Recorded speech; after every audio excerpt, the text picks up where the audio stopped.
Thanks, Chris. My talk's going to be very different. Very hard to follow a visual designer. There's no videos, there's no cool animations. It's going to be more about process and strategy, but hopefully you'll still enjoy it. I'm going to be talking about design sprints. How many people have heard of a design sprints? Are practicing design sprints-ish? Not so much. It's a bit harder in this neck of the woods, but even in other places. I'm not going to go into too much detail. I think I've lived in many places. I came to the region, like I was saying earlier, 12 years ago. I worked at NYU Abu Dhabi. I was the first UX designer. Just behind us, actually it was here first, and then we did a big move to the island. And I've worked in many places, but also worked with a lot of startups for about 15 years. And enjoy that work. Very, very different to what Chris was describing. And those are the case studies I'll share. It's a lot more dynamic. It's often a lot trickier because you don't quite have people with a lot of design experience that you have to work with. You have to convert them to be designers. But most recently and at the moment, working with Chris, and some of our team is here today at the Early Childhood Authority here in Abu Dhabi. I just want to start with something that I'm quite passionate about. It took me some years to kind of boil this down into a phrase. To design is to be human.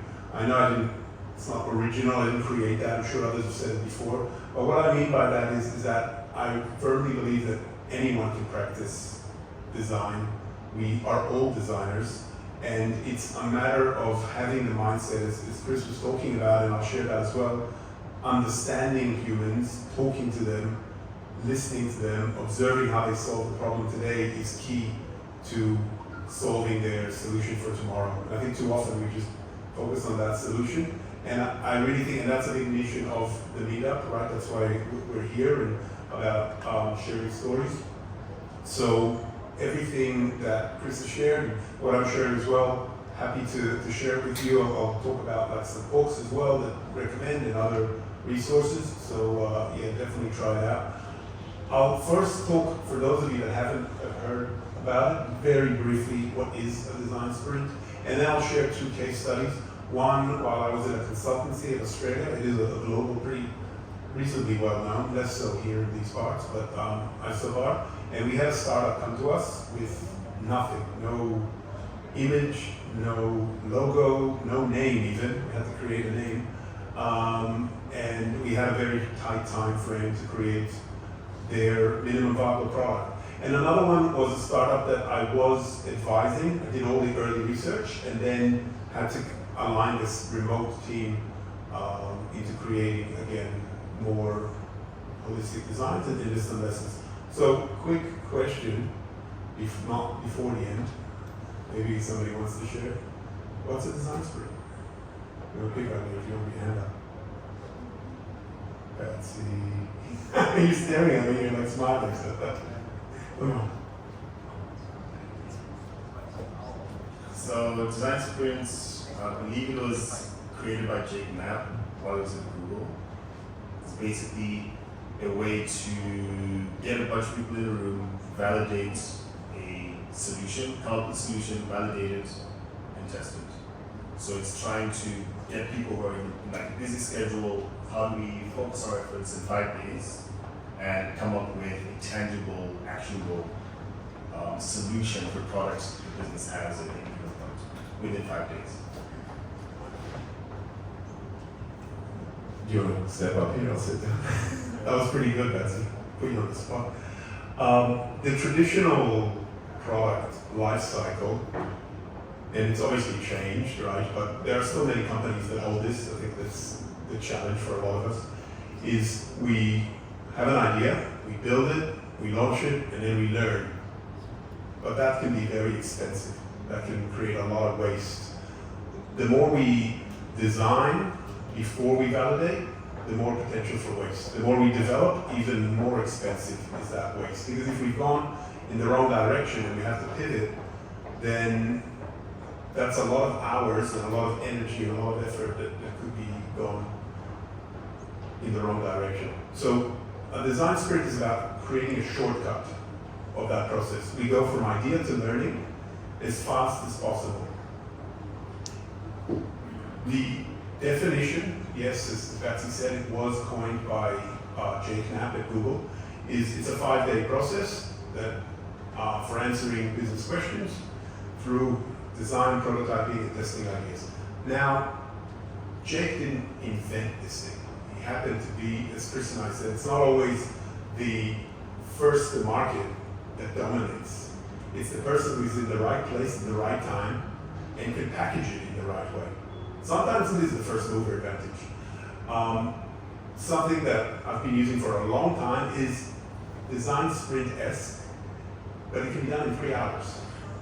And then you do some testing after, but you can come up with an MVP quite quickly. And that was before Jake even wrote the book. I didn't create this, but something I learned from other more experienced senior designers. And it doesn't have to be in 5 days, like the examples I'm going to give. Design, as you all know, is up to us to, there's no perfect cake. We have to take the ingredients and form it into what we believe makes sense and is right for us in that point in time. Why do we do it? Because it helps us to focus. It's a challenge that many organizations have.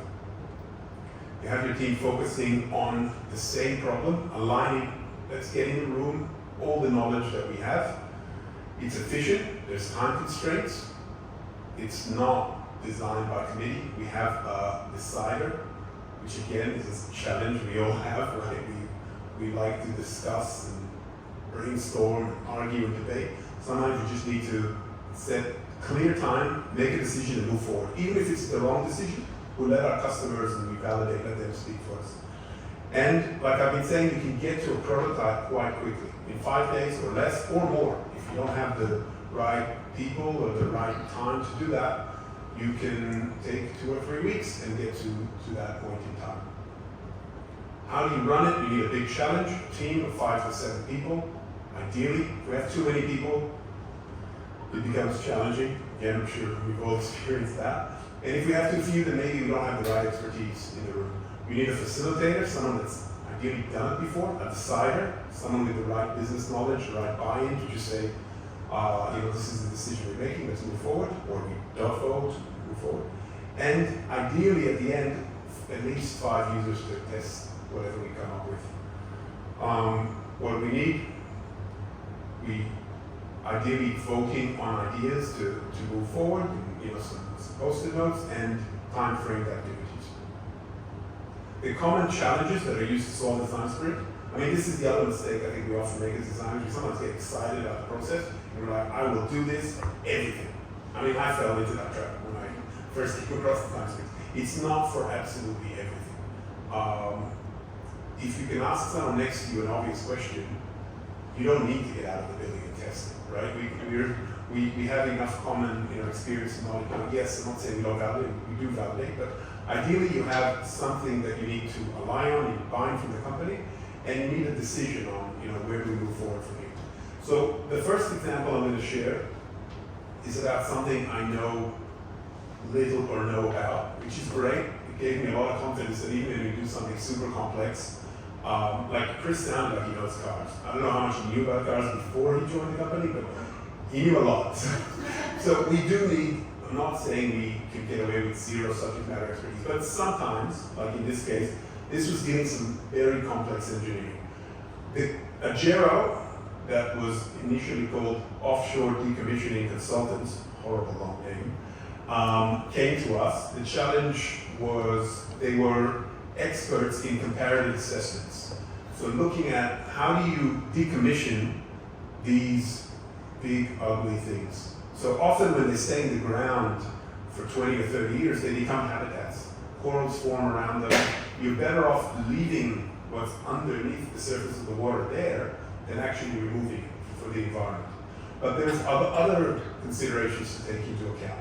And the vision of the founders was to take something that takes 1 to 2 years, that's done in a very manual way with a lot of spreadsheets, a lot of consultants, to significantly reduce that by at least half the time it takes with some software, with some algorithms.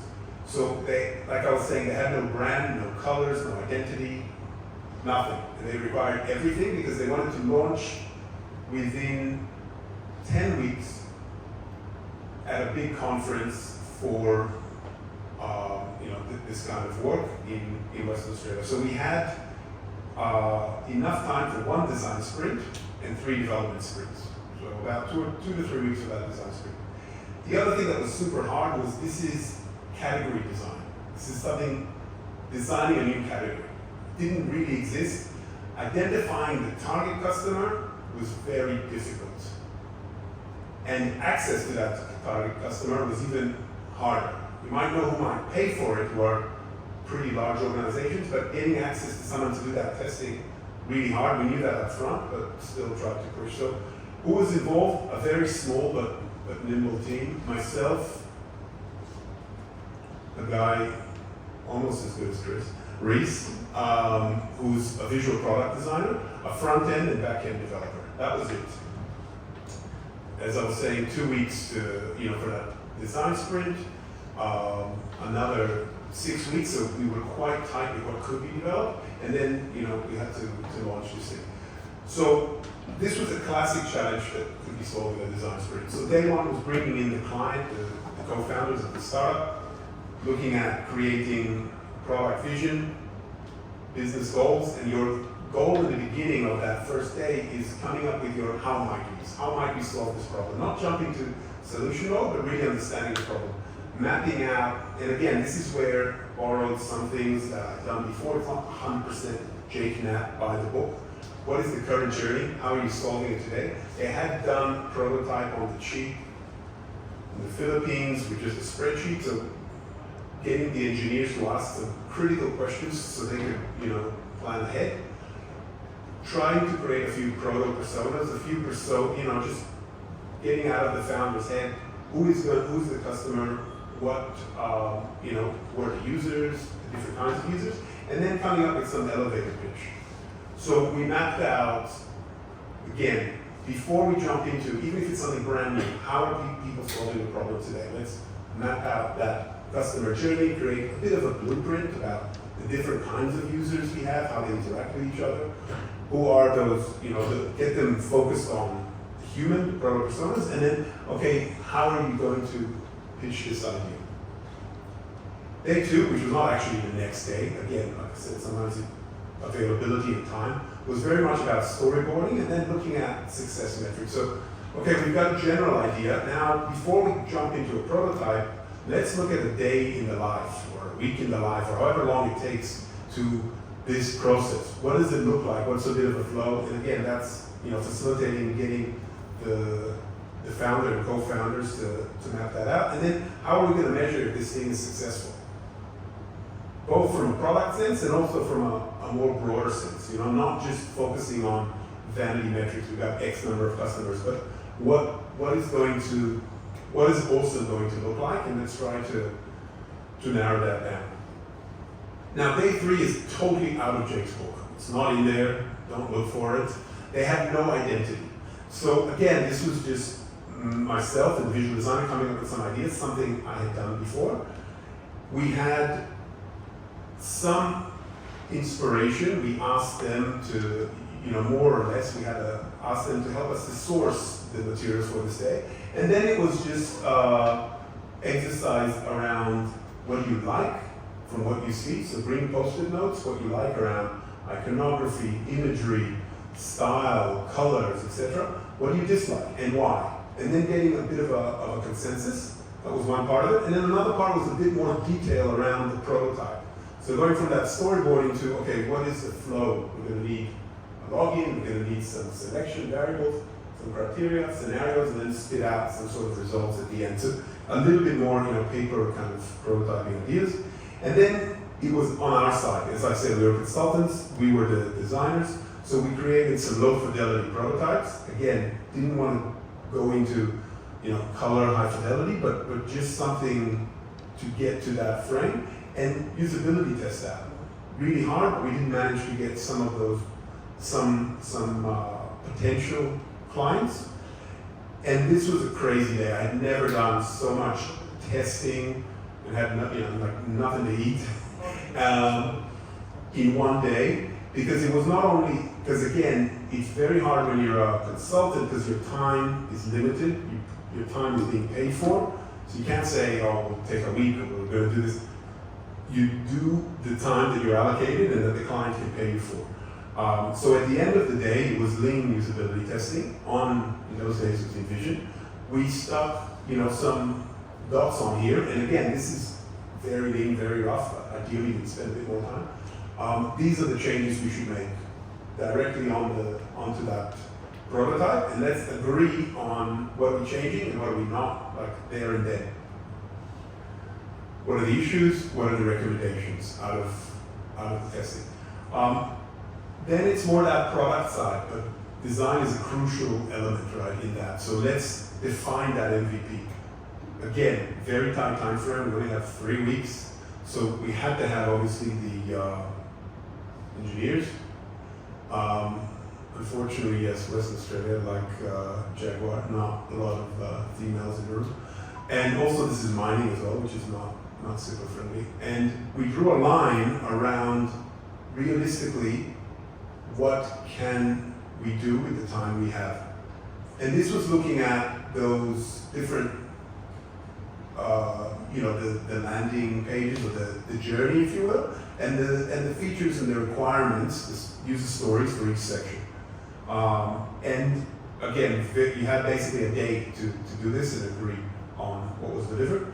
The results now, I did not create them, but still helped to facilitate. What was really great was working in a small, nimble team. We had the client in our offices, so we could get direct and very quick feedback. The theme, the inspiration was, the water, the ocean, those kind of colors, and that was the logo as well. Was like construction. And, I think that they wanted something Latin for the name. I forget what it means. You can look it up later, Jero. And again, we created a whole brand for them, and look and feel, etc. And this is more or less, like looking at the risk assessment and looking at if you do certain things. This was the aim, the goals of the software.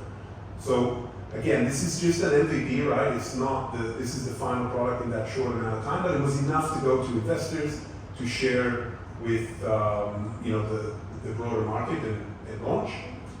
In terms of the impact,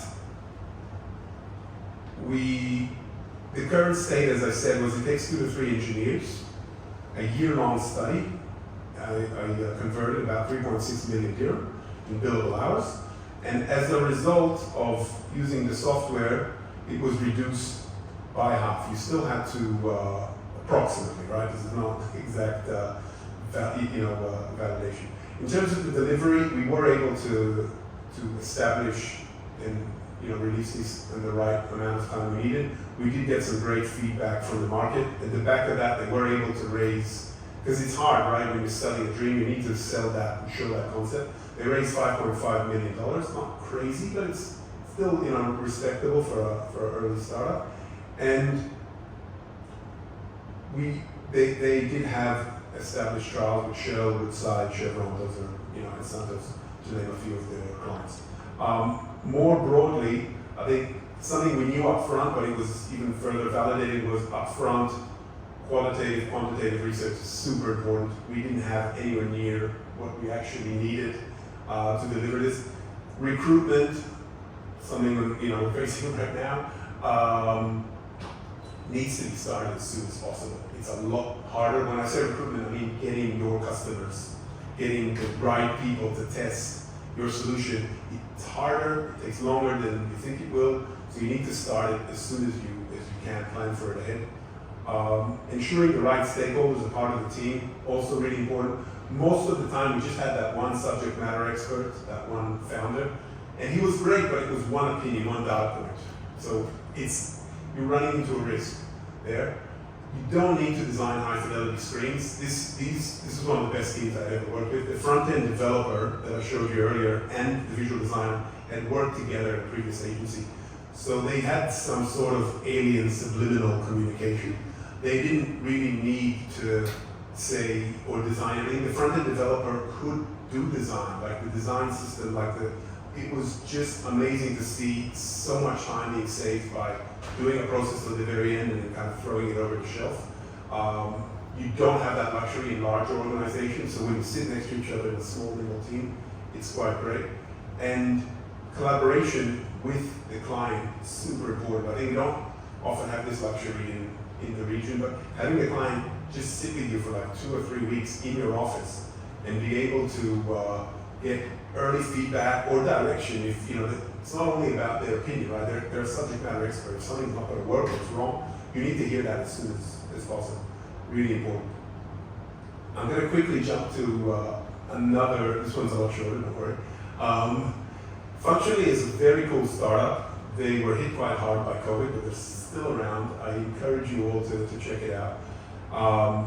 One of the most exciting things I did professionally, the startup had been going since 2017, and in 2019 I went with the whole team. They did some pre-seed, like 600,000 Australian dollars, whatever that is in dirham, and paid for the startup from the US and Australia to launch officially at a conference in Silicon Valley, which was super cool. Everyone was converted to be a salesperson, like go out, hit this huge conference and sell. And what they do is they solve the problem that a lot of startups face, which is they grow too fast, and then everybody wants more for their department without thinking of the greater group. The CEO doesn't necessarily know, do I need more engineers, do I need support people, who do I need to grow? And Chris had a great slide, we didn't plan this ahead, on function. Function is about functional architecture. So if you break up your business into the separate functions, and how do you align all of those functions together? We had done, and I did, before they existed for a while, they were a consultancy. So I went around and I said to the founder, you can't do research. You're too charismatic, everybody loves you, they won't give you constructive and objective feedback. And he agreed, which was nice. Don't forget that. So I went with the co-founder, he didn't know anyone, and spoke to these early clients. So there was a fair bit of that early research done. But Design Sprint here was the solution that the founders were looking for. The challenge they had was a team in the US that was doing sales and support and in-person implementation. So they would go to a company, set up the software, train them, show them what to do, etc. They thought that success for the startup meant we do a lot more of these implementations. We fly all over America and set things up, but that doesn't scale. That's really, really expensive. They weren't product people. And on the other hand, the product people, who were mostly in Australia, weren't close to the customer. We needed to bridge that gap, and we needed to refocus on creating that product culture. The other big challenge was, this was a remote company with too many time zones that don't always quite align. And as I was saying, the success for the US team was great implementation. They hadn't done research, so when they spoke to the customers, again, we didn't plan this ahead, but I don't know, if people watch The Simpsons, or am I too old? There's enough people who... So there's a Simpsons episode, for those of you who don't know, where Homer finds his long-lost brother, and he owns a car company. And he says to all these engineers, you're all a bunch of idiots, you don't know what customers want. Listen to my brother, who's the average American Joe. He knows how to build a great car. We don't do any research, stop everything, just build the car that this man asks you. And this is what they built. A really ugly monstrosity that put his brother out of business. Because he said that he just wants a lot of buttons, he wants a lot of features, and he wants it everywhere. If he's in an accident, he wants 5 horns everywhere. He wants extra large cup holder. The point there is that when someone doesn't know how to do research, talking to customers isn't about getting a wish list and just doing everything that they say. It's about understanding, asking them, how are you solving the problem today? And then, like Chris was showing, putting your product, your service in front of them and asking them to complete a task. Not saying, do you like it, would you buy it? But saying, how would you go about calling your mother? How would you go about listening to the next track? And just observing what they do. And based on those observations, we make changes, right? So that was the big disconnect. And the Australian team, which I was a part of, didn't have that proximity to the customers. So as a result, this was a very different style of design sprint. It was remote. What was a great tool was getting teams that aren't familiar to get to know each other, write down your, do a little bit of pre-research. Here's a few articles, and share, what questions you still have, what you're hoping to take away, etc. And again, very different style. Go through it quite quickly, review that some of your pre-day. And there was homework here as well, right? So we ideated, we created some use cases. We asked everyone to spend the weekend doing it, take photos, come back, align before we create those prototypes. So just to wrap up, lessons learned on that one. Focusing on the problem we're trying to solve, really, really important. There's no time to explore all ideas. We fell into that trap, especially with the US team, looking at, let's talk about everything and make sure everybody's happy. It's not about everyone being happy, but it's about alignment and moving forward. Sensible defaults really help. Having some standards, looking at design sprint ops, if you will, having those templates that you can use. Not every design job needs to go through a sprint as well, like I've been saying. It's important to continue to measure team engagement outcomes and iterate on the sprint, and it helps to have a dedicated product designer, like I had in my previous example. A bit hard if you don't have that, it takes you a lot longer to bring it to life. So remember, you can all do this, design is to be human. And final conclusion, there's the link for the book, you can find it on Amazon. This is about doing it in 5 days, but you can take a chapter away from it.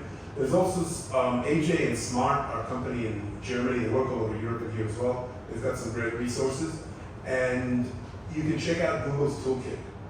So that's that first link. And you can take from Google's toolkit their slides to kind of run this yourself. Have a look at how to operationalize this. And don't get carried away. It's just another tool in your tool bag. You can use it any way you see fit. Thank you. Questions? Maybe we'll stick with one line and pass it back as opposed to off on. So one of the things that you said is that not every design job needs a design sprint, right? So how do you frame the problem? How do you find the right problem to solve? How do you know whether this problem needs a design sprint or this problem needs to be framed slightly differently in order for it to need a design sprint?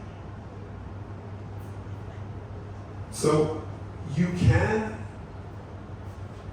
although not every problem needs a design sprint, most problems, even if they go through quite quickly, go somehow through this process of discovery or exploration, definition, design, deliver, even if it's something small, And you can borrow aspects of it. If you don't have the right buy-in in your organization, then the design sprint is going to be hard. So like as Chris was saying earlier, if the person who is calling the shots by the end of the day is going to take your idea at the end of the sprint, even if you've usability tested it, even if you have research, and going to say, I don't care, make it big, like some of us should have, then don't do a design sprint. Then you might need to go. But there are big problems or explorations or great ideas. So if, for example, an executive says, I've got a great idea, we should do this. That could be a great opportunity for you to say, great, do you mind if we get a few subject matter experts from around the company and we come up with this idea very quickly and we test it to get some quick feedback. Because then potentially you'll kill that idea before you waste a huge amount of time with it, especially if you dislike it. But the classic design answer, it depends, right? I think it's, to flip it the other way, if you have other constraints, like Chris had, then a design sprint might not be right, because it might take you a lot longer, and there's massive safety issues and concerns that you cannot recreate in a short amount of time, or some other industry that you might be in. So I think it's just looking at going back to what I was saying earlier, and in the beginning of the book, Jake talks about that, like what are those right elements. But ideally, I would say buy-in is the most important one. You want people at the end to say, yes, great, next steps. Any other questions or comments, thoughts? Just a quick one. So you said there should be about 5, 6, or 7 people max in a room when we're doing the design sprints. If I think about that in my environment, it would be probably myself as a designer, my product owner, and some people from business.